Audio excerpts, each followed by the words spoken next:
Choice brothers వివాహాలు మరియు పండుగ వేడుకలకు సరికొత్త డిజైన్స్ తో అద్భుతమైన collection. Episode I have with me bone అన్న వెంటనే మనందరికీ చాలా చాలా చాలా దగ్గర మనిషి మన డాక్టర్ గారు అనుకుంటూ మనం అందరం ముందుకు వెళ్ళే డాక్టర్ గురువారెడ్డి గారు ఉన్నారు మనతో. సార్ నమస్తే. నమస్తే అమ్మా. ఎలా ఉన్నారు సార్? బ్రహ్మాండంగా ఉన్నాను. Wonderful sir, super vibe. Sir the super doctor లో బేసికల్ గా మీ గురించి మాట్లాడడంతో పాటు ఇప్పటి వరకు మీరు చేసిన అన్ని అచీవ్మెంట్స్ షేర్ చేసుకుంటూ ఉంటే ఒక పాయింట్లో ఒక ఇన్స్పిరేషనల్ స్టోరీగా ఉంటుంది. దాంతోపాటు మీ పర్సనల్ ఇన్సైట్స్ కూడా ఇంకాస్త లోతుగా తెలుసుకునే ప్రయత్నం చేద్దాము అన్న ఒక కాన్సెప్ట్తోనే ఈ సూపర్ డాక్ సిరీస్ మీతో చేస్తున్నాం సార్.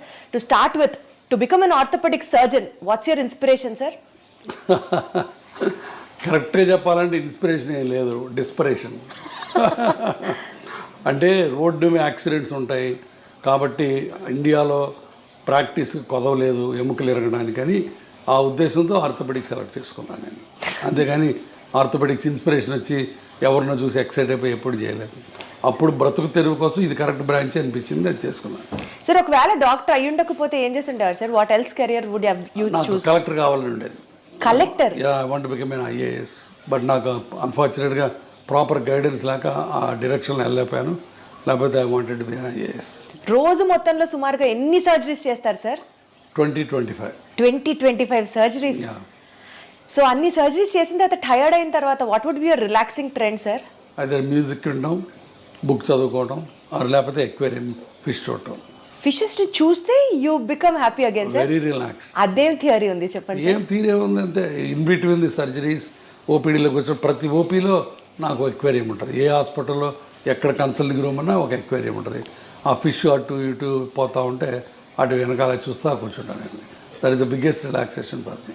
తర్వాత మ్యూజిక్, రీడింగ్ ఏ బుక్. అసలు మీరు ఏం తింటారు, ఏం తాగుతారు అని ఒక సిరీస్ చేయాలని ఉంది sir. How do you be so active and energetic always? I don't know to be frank. Positive thinking నా ఉద్దేశంలో. ఒక నెగిటివ్ థాట్ కూడా ఉండదు నాకు రోజు మొత్తంలో. సో ఎప్పుడు ఎవరికి వాళ్ళకి ఏ రకంగా హెల్ప్ చేద్దామా, ఏ రకంగా పాజిటివిటీ తీసుకొద్దామన్న ఉద్దేశం, తపన ఉంటుంది దాంట్లో. I think that is the. కానీ జనం కూడా దాన్ని పాజిటివ్గా అందరూ తీసుకోవాలి అని ఉండదు కదా. అది కదా, వాళ్ళు పట్టించుకుపోయినా నేను పాజిటివ్గా ఉండటమే పాజిటివిటీ. అది నా పాజిటివిటీ ఎదుటి వాళ్ళ రియాక్షన్ మీద ఆధారపడి ఉండకూడదు. It should come from me and that is absolute, not relative. మీరు పాజిటివ్ ఉంటే నేను పాజిటివ్గా ఉంటాను, మీరు నెగిటివ్ ఉంటే నేను నెగిటివ్ ఉంటాను, అది లేనే లేదు. I want be positive, I want be happy because life is so small and so short and only once. Life lesson sir ఇదైతే మాత్రం చాలా బ్యూటిఫుల్గా ఉంది సార్. 25 సర్జరీస్ చేసి పేషెంట్స్ని చూసి పుస్తకాలు చదివే టైం ఎక్కడ వస్తుంది సార్? రాత్రి పడుకునేటప్పుడు బెడ్ సైడ్ రీడింగ్ ఒక 1 hour చదువుతాను కంపల్సరీగా. Almost 1 hour. హార్డ్లీ మీరు 1-2 గంటలు పడుకుంటారా? లేదు, 6-7 గంటలు పట్టుకుంటాను. 11కి పడుకుంటాను, మళ్ళీ 5కి లేస్తాను. So 6 hours. తర్వాత కార్లో వెళ్ళేటప్పుడు చదువుతుంటాను book. Okay. So sir one thing, మీ పేషెంట్సే మీ నుంచి ఇది నా అలవాటు అని సర్ప్రైజ్ అయ్యే ఎలిమెంట్ ఏదన్నా ఉందా అంటే ఏం చెప్తారు? నా అలవాట, రోజుకి ఒక 1/2 కిలో వేరుశనగ పప్పులు తింటాం. నాకు పీనట్స్ అంటే భలే ఇష్టం. వేరుశనగ పప్పులు అవి ఉడకబెట్టి పెడతారు అక్కడ. సో పేషెంట్ మధ్యలో తింటూ ఉంటాను. అది ఆశ్చర్యంగా ఉండొచ్చు బహుశా, ఇన్ని పప్పులు తింటాడు అయినా అని. సో నాకు తెలిసి సార్ వేరుశనగ పప్పులు తినడం, ఈ అక్వేరియం ని మెయింటైన్ చేయడం అన్నది ప్రాబబ్లీ ఈ విషయం ఎవరికి తెలిసి ఉండకపోవచ్చు. Only after this interview I take the credit. Exactly. Sir one life lesson what medicine has taught you అంటే ఏం చెప్తారు sir? Do whatever you can do without expecting anything and then God will give you whatever you deserve. అంటే less expectations, ఒక్క మాటలో చెప్పాలంటే absolutely no expectation and do it with your heart, not with your brains. Lot of the time brain పనిచేసి heart పనిచేయదు, అప్పుడే ఇబ్బందులు వస్తాయి. So anything you do with heart, with the compassion and passion, నీకు అన్నీ మంచి జరుగుతాయి. నాకు గట్టి నమ్మకం. Got it sir. Good intent will help. Exactly. Sir you being an orthopedician sir, bones అనేవి బేసికల్గా బాడీ స్ట్రక్చర్కి హెల్ప్ చేస్తాయి అండ్ సపోర్ట్ ఇస్తాయి బాడీకి అని కాకుండా నిజంగా బోన్స్ రోల్ ఇంకా ఉందా sir? What usually people don't know or neglect about it? బోన్స్కి obviously it's a skeleton made up of bones and నడవటానికి, కూర్చోవడానికి బోన్స్, జాయింట్స్ ఆల్ ఒక కాంప్రహెన్సివ్ యూనిట్. ఆ బోన్స్ సరిగా లేకపోతే పెయిన్స్ వస్తాయి. ఒక పోస్ట్ మెనోపాజల్, ఇప్పుడు ఆడవాళ్ళకి పీరియడ్స్ అయిపోయిన తర్వాత బాడీ అంతా పెయిన్స్ వస్తాయి. అది because of the bone pain, because of the calcium ఉండదు, వైటమిన్ డి అబ్జార్ప్షన్ ఉండదు. కాబట్టి one of the most important problems of A old age is bones not being healthy. తర్వాత బోన్స్ నాట్ హెల్తీగా ఉండటం వల్ల పడిపోతుంటాం, ఫ్రాక్చర్లు అవుతుంటాయి. సో కాబట్టి బోన్స్ చాలా చాలా రకాలుగా బోన్స్ అండ్ జాయింట్స్ మనిషి మనుగడకి లాస్ట్ చర్మాంకంలో సుఖంగా జీవించడానికి ముఖ్యంగా కావాల్సింది bones and joints. Body organs bones తో ఇంటరాక్ట్ అవుతాయి అన్న స్టేట్మెంట్ ని మీరు ఏకీభవిస్తారా? తప్పకుండా. ఎందుకంటే చివరి రోజుల్లో the balance of the body is very important. అది కోర్ మజిల్స్ అవన్నీ కూడా మన మజిల్స్ బోన్స్ స్ట్రాంగ్గా ఉంటే మీరు పడకుండా ఉంటారు, లేకపోతే కింద పడిపోయి ఫ్రాక్చర్లు అవుతుంటాయి. I mean to ask you sir, digestive system proper గా ఫంక్షన్ అయితే బోన్స్ హెల్దీగా వర్క్ చేస్తాయి. అంతే కదా, మరి డౌట్ ఏముంది దాంట్లో. ఇప్పుడు మాల్ అబ్జార్ప్షన్ సిండ్రోమ్స్ ఉంటాయి. మాల్ అబ్జార్ప్షన్ సిండ్రోమ్స్లో గట్లోంచి సరైన వైటమిన్స్ సరైన ఎలిమెంట్స్ అబ్జార్బ్ అవ్వవు. వాటిల్లో బోన్స్ ఆస్టియోపోరోటిక్గా ఉంటాయి. కాబట్టి డైజెస్టివ్ సిస్టమ్ బాగుంటే బోన్స్ బాగుంటాయి. కిడ్నీస్ కి బోన్స్ కి లింక్ ఏంటి సార్? కిడ్నీస్ బోన్స్ లింక్స్ అంటే బికాజ్ అగైన్ థైరాయిడ్, పారాథైరాయిడ్, తర్వాత కాల్షియము, పారాథర్మోను, ఆ బ్యాలెన్స్లో ఒక్కోసారి కాల్షియం బోన్లో ఉండకుండా బ్లడ్లోకి వెళ్తుంది. సో ఒక్కొక్కసారి కిడ్నీ స్టోన్స్ అని ఫామ్ అవుతాయి. సో ఇదంతా మల్టిపుల్ హోమియోస్టాసిస్, అంటే కాల్షియం మెటబాలిజం సరిగ్గా లేకపోవటం వల్ల, తర్వాత పారాథర్మోన్స్ ఎక్కువ ఉండటం వల్ల తక్కువ ఉండటం వల్ల ఆ టైప్లో బోన్స్ ఉండాల్సిన ఆస్టియోపోరోసిస్ ఎక్కువైపోయి బోన్స్ ప్రాబ్లమ్స్ వస్తాయి.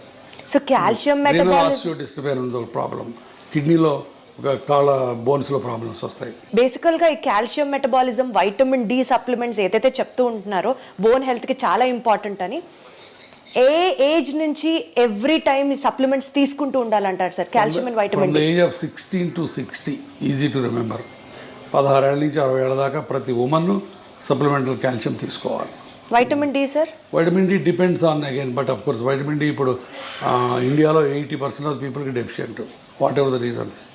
ఒక్కోసారి నాకు అనుమానం వస్తుంది, అసలు ఈ ఇండియాలో మెజర్ చేసే కరెక్ట్ ఎక్విప్మెంట్ ఉందా, లేకపోతే ఫాల్టీ ఎక్విప్మెంట్ వచ్చిందా అని అనుమానం ఉంటుంది. ఎందుకంటే everybody will have a vitamin D deficiency.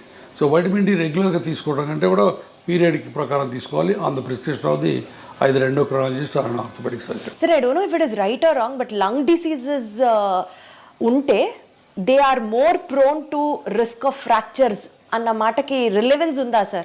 Lung డిసీజెస్కి బోన్ ఫ్రాక్చర్స్కి నాకు తెలిసి కనెక్షన్ ఏం కనపట్లేదు on the face of it. Direct connection అయితే ఏం లేదు లంగ్ డిసీజ్ వాటికి.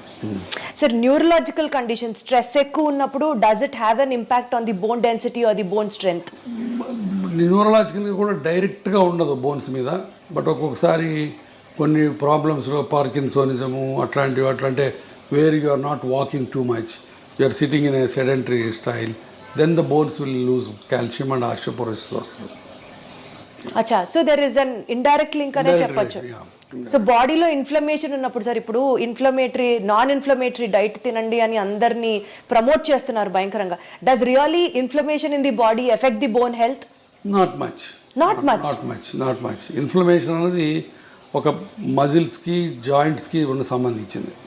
బోన్ ఇన్ఫ్లమేషన్ అనేది జనరల్గా బోన్ ఇన్ఫ్లమేటెడ్గా ఉండదు, బట్ బోన్స్లో ఒక్కొక్కసారి దేర్ కెన్ బి డిఫరెంట్ పెరియాస్టైటిస్ అని, ఆస్టియంకిను పెరియాస్టియం అని ఒక లేయర్ ఉంటుంది, దానికి బోన్కి మధ్య ఉన్న స్వెల్లింగ్స్ ఒక్కోసారి ఎక్కువ అవ్వచ్చు.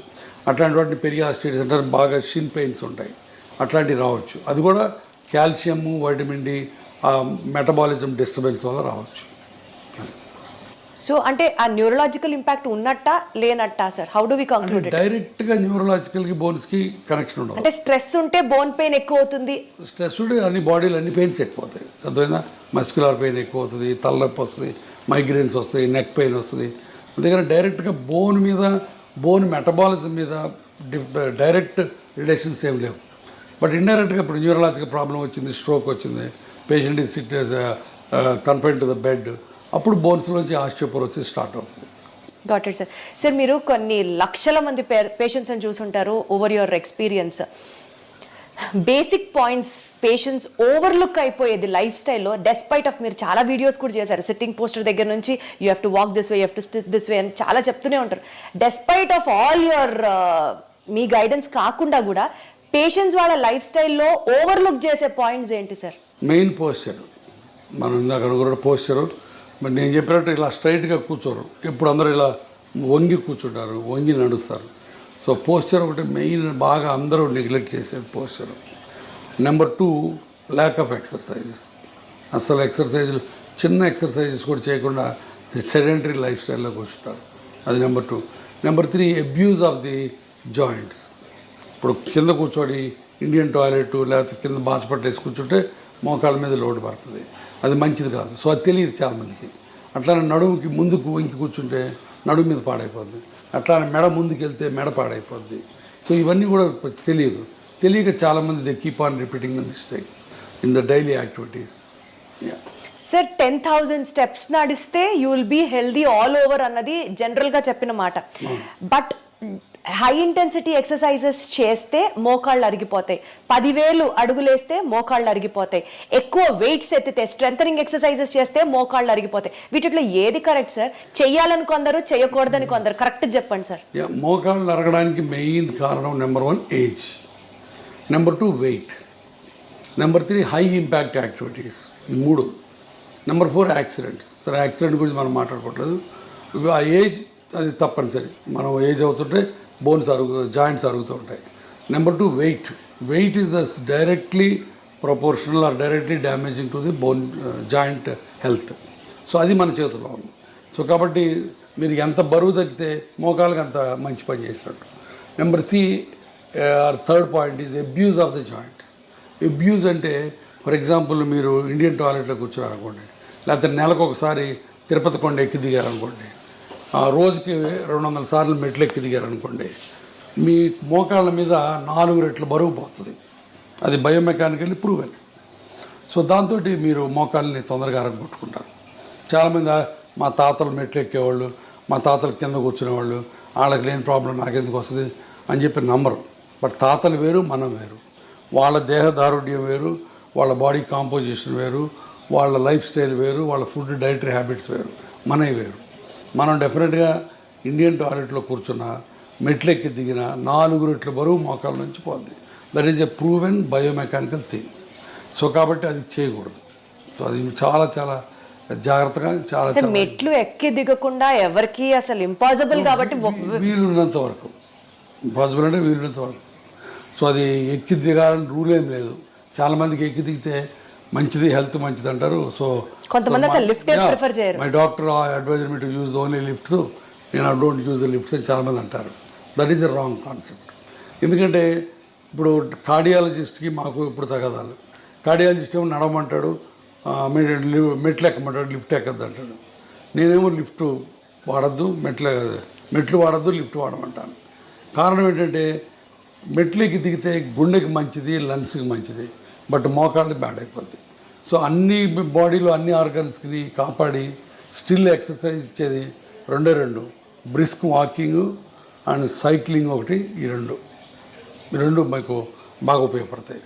సో అది చేసుకుంటే చాలు. ఇప్పుడు ప్రతిరోజు మెట్లెక్కి దిగాలని రూల్ లేనే లేదు.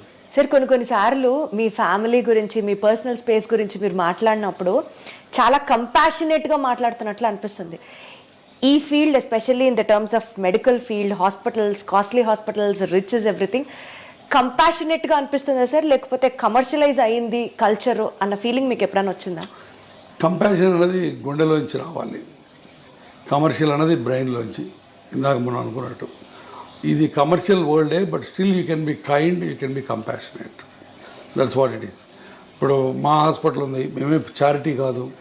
We have to run the hospital, we have to earn for the stakeholders, but at the same time we don't need to flee the patient దోచుకోవాల్సిన పని లేదు, అండ్ వాడి రక్తం పీల్చాల్సిన పని లేదు. మేమే కాదు, 90% of the doctors don't do that. But ఆ దురదృష్టవశాత్తు thanks to media, thanks to the people, మేమందరం దొంగలవి, మేమందరం రాబందులవి, మేమందరం బందిపోట్ల కింద చిత్రీకరించబడుతున్నాం. The unfortunate thing they. కాబట్టి కంపాషన్ బేసిక్గా లేకపోతే you are not fit to be a doctor. So compassion తోటే అందరూ ప్రాక్టీస్ చేస్తాం, బట్ ఒక్కోసారి బయటికి కమర్షియల్ ఎలిమెంట్సే బయటకు వస్తాయి. Profit over a patients care if you have to talk, మీరు ఎప్పుడు patient care this really made my day, నేను ప్రాఫిట్ చూడలేదు ఈ కేసులో అని మీకు ఆ హార్ట్ వెల్మింగ్గా అనిపించిన చాలా సార్లు వస్తుంది అది. ఇప్పుడు నా దగ్గర పేషెంట్స్ వస్తారు, I'm working in a corporate hospital, ఇందాక మీతో అన్నట్టు చారిటీ హాస్పిటల్ కాదు, ఇక్కడ బిల్లులు లక్షలు అవుతాయి, బట్ ఒక్కొక్కసారి బిల్లులు కట్టలేనప్పుడు అవి ఏవి చేస్తాం, చేతనైన సహాయం చేస్తాం. ఇప్పుడు నేను ఒక ట్రస్ట్ పెట్టాను, ఆ ట్రస్ట్లో హెల్ప్ చేస్తాం. సో చాలా రకాల హెల్ప్ చేస్తాం. ఆ హెల్ప్ చేసిన ప్రతిసారి హ్యాపీనెస్ ఉంటుంది, దాంట్లో డౌటే లేదు. One incident if you have to tell sir it really made your day అని అంటే ఏం చెప్తారు? చాలా ఉన్నాయి. లాస్ట్ వీక్ ఇట్ సెల్ఫ్ ఒక కలీగ్ ఆర్థోపెడిక్ సర్జను, బట్ చాలా రోజుల నుంచి ఆయన ప్రాక్టీస్ చేయట్లేదు, బెడ్ మీద కదలట్లేదు, ఆయన పడి ఫ్రాక్చర్ అయ్యి వచ్చాడు. సో హిప్ రిప్లేస్మెంట్ చేసాం. అయిన తర్వాత కూడా ఆయన 10 రోజులు హాస్పిటల్లో ఉన్నాడు, బట్ నడవలేదు, ఈ రిఫ్యూజ్ టు వాక్. బిల్లు చాలా అయింది, మళ్ళీ కట్టుకోలేమన్నారు. దాన్ని మరి 70% బిల్ తగ్గించి ఇంటికి పంపించాను. ఆ ఇంటికి పోయే ముందు ఆయన నాతో వీడియో కాల్లో ఆయన కళ్ళల్లో కృతజ్ఞత, ఆయన ఆవిడ కళ్ళల్లో కృతజ్ఞత నాకు evident, and that made my day. Wonderful sir, super super. Sir ఇప్పుడు సోషల్ మీడియా ట్రెండ్ అనుకోవచ్చు, maybe because of the awareness for the people అనుకోవచ్చు, ప్రతి ఒక్కళ్ళకి మెడికల్ నాలెడ్జ్ తెలుస్తోంది and they started questioning the doctors as well. Absolutely. మీరు appreciate చేస్తారా యాక్ట్ని, or you get bored or you know విసుగొస్తుందా? విసుగు రాదు, 70% దాకా టాలరేట్ చేస్తాను, బట్ ఒక్కోసారి వాళ్ళు గీత దాడతారు. గీత దాటి ఏం జరిగింది సార్ అలాంటి సంఘటన ఒకటి చెప్పండి. ఏదో ఫర్ ఎగ్జాంపుల్ నిన్న మోకాళ్ళ ఆపరేషన్కి ఒక ఆయన వచ్చాడు, ఆయన ఏదో ప్రొఫెసర్ ఎక్కడో, కొంత నాలెడ్జ్ ఉంది. సో క్వశ్చన్స్ అడుగుతున్నాడు, నేను చాలా ఓపిక్గా 20 నిమిషాలు ఆన్సర్లు ఇచ్చాను. మళ్ళీ 21 తర్వాత మళ్ళీ మొదలుపెట్టాడు. నాకు కొంచెం కోపం వచ్చింది. మిగతా పేషెంట్లు వెయిట్ చేస్తారు. నేను చెప్తాను, ప్రొఫెసర్ గారు మీరు ఇందాక అడిగిన వాటన్నిటి సమాధానాలు చెప్పాను, మళ్ళీ అదే క్వశ్చన్స్ అడుగుతున్నారు, సేమ్ సమాధానాలు చెప్తారు, కొత్త సమాధానాలు ఉండవు. మీరు అనుకున్నట్టు సమాధానం రావాలంటే రాదు, సమాధానం ఒకటే ఉంటుంది, మీరు అనుకున్నట్టు రాదు. అది చెప్పాను. అంటే తిట్టినట్టు చెప్పలేదు, బట్ కొంచెం వాయిస్ పెంచి చెప్పాను. ఆయన అర్థం చేసుకున్నాడు, డాక్టర్ గారికి కోపం వచ్చినట్టుందని మెదకుండా వెళ్ళిపోయాడు. బట్ చాలా తక్కువ అలాంటి ఇన్సిడెంట్స్.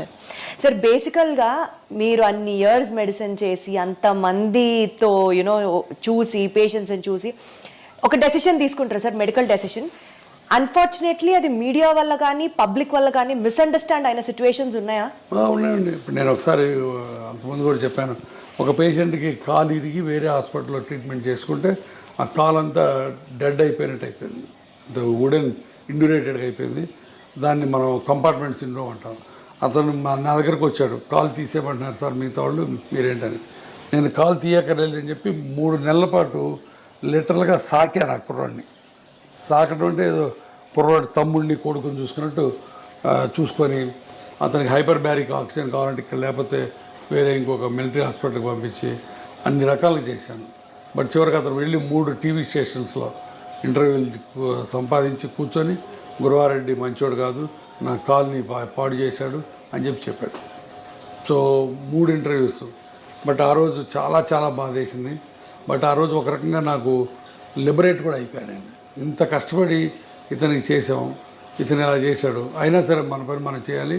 ఈ ప్రెస్ గురించి, ఈ టీవీల గురించి, వాటి గురించి భయపడకూడదు.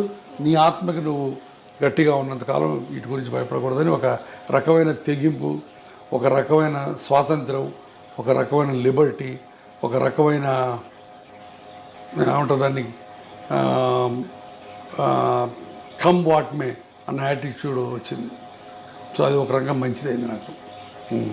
అంటే సార్ ప్రతి డాక్టర్కి వెనకాల ఇలాంటిది ఒక స్టోరీ ఉంది అనుకుంటే, డాక్టర్ వెనకాల ఉంటాయి. ఒక రిచ్ డాక్టర్ అనుకోండి, సమాజం నుంచి ఒక అన్ఫేర్ క్రిటిసిజం ని ఆల్వేస్ ఇన్వైట్ చేసినట్లుగా ఉంటుందా? ఉంటుంది. సమాజం మమ్మల్ని భూతద్దంలో పెట్టి చూస్తుంది, ప్రతి అడుగుని క్రిటిసైజ్ చేస్తుంది. సో తప్పదు, పార్ట్ ఆఫ్ లైఫ్.